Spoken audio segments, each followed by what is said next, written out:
Hello, everybody, and welcome back to the Oklahoma City Sports Network. I am your host, the Cowboy Crab.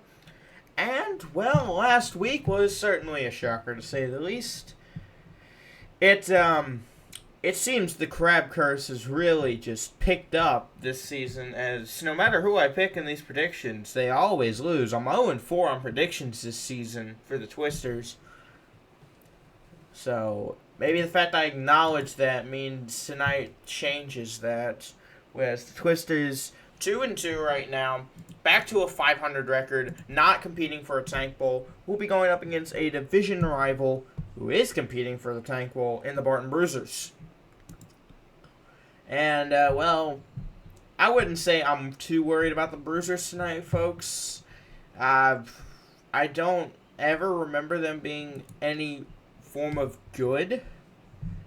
In the few seasons I've been here since season 32, and they are not ringing a bell as Victory Bowl contenders in my mind. So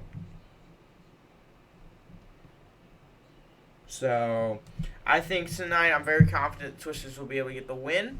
But let's go over last week's matchup against another division rival in the Mexico City Aztecs. So we'll start with the Aztecs. They were at home.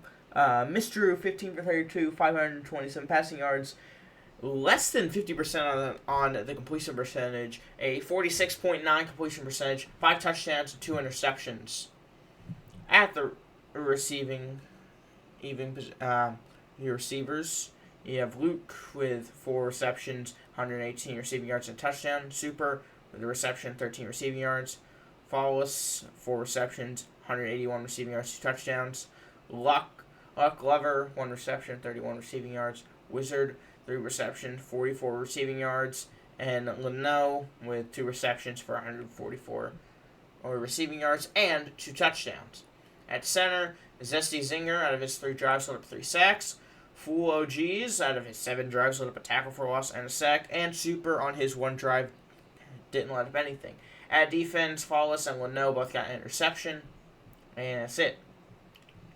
So, I mean, you can just tell, the sacks were at an all-time high tonight. 6 sacks led up by the Aztecs, which gives you an idea of how that game went for the Twisters.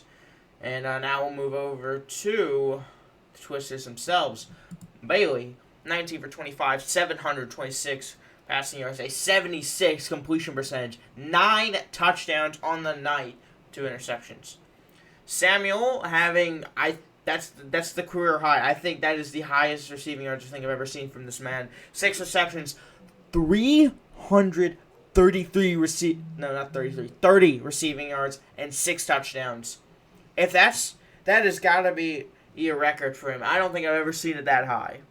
Soul Swings with a reception for 15 yards. Club Penguin player with a reception for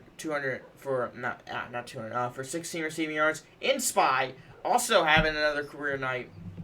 7 receptions, 240 receiving yards for 3 touchdowns. Parker, 2 receptions for 41 receiving yards.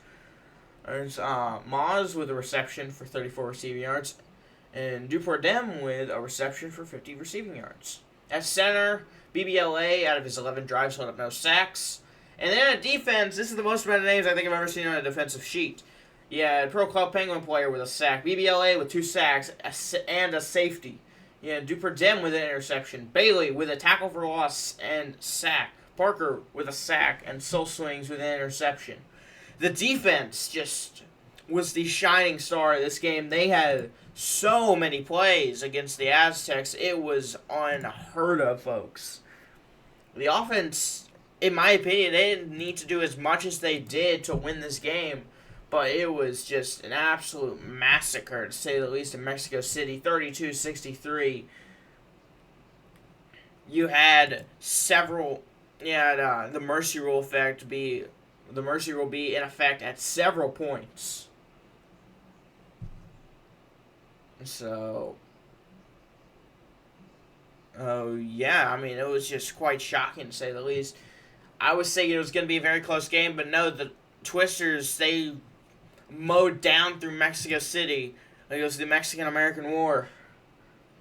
After the Alamo, of course. They just mowed down through there and destroyed about damn near anything in sight, to put it bluntly.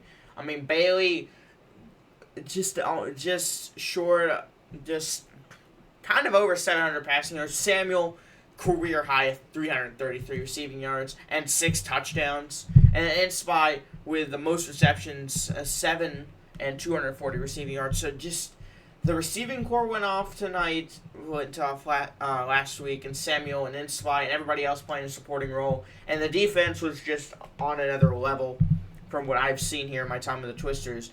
And if they show that tonight against the Bruisers, it's going to be a halftime mercy rule. But if they don't, then I think it's probably going to be, I'd say 2-possession game, most likely. If the Twisters don't continue off where they did last week, which I doubt, because they were just on an absolute hot streak from last week, and I really don't think that will stop this week. And tonight, I think they're going to get a win here tonight. Bailey, I think probably going to continue on the level where he's at. Samuel just going to do Samuel things. Inspy probably going to continue to play a big factor in the offense, and you're going to get everybody else making their plays. And then defense, if they keep doing what they were doing last week, then, man, this team is going to be something special come playoffs, especially next week. Since, as of right now, the Vikings are 3-1.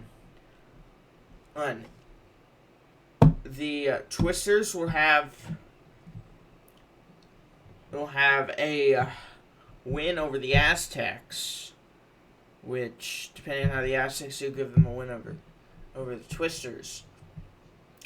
So, the only way the Aztecs get the 1 seed in the division is if they win out and the Twisters beat the Vikings next week in the Red River rivalry matchup. That is the only thing I can guess. But for the Twisters to take the 1 seed in the division, they need to beat the Bruisers tonight, have the Vikings. Actually, I don't really need them to lose this week, but it would definitely help. But they need the Aztecs to lose one more. I think they need them to lose one more.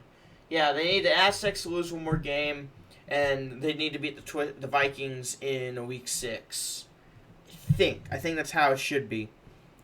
But as for tonight, Twisters getting the win over the Bruisers, moving to 3-2, and looking forward to the Red River rivalry matchup next week against Lucille City Vikings. Last season, it was one of the best regular season games, and this week, I'm not expecting anything less. Well, I think that's going to be it here for you folks. We got a lot to talk about last week, a little bit of this week, but we got a lot for next week, so it's going to be very interesting last few weeks here for the Twisters. But that's where we'll wrap it up here for you, representing the Oklahoma City Sports Network. I am the Cowboy Crab, saying so long, everybody.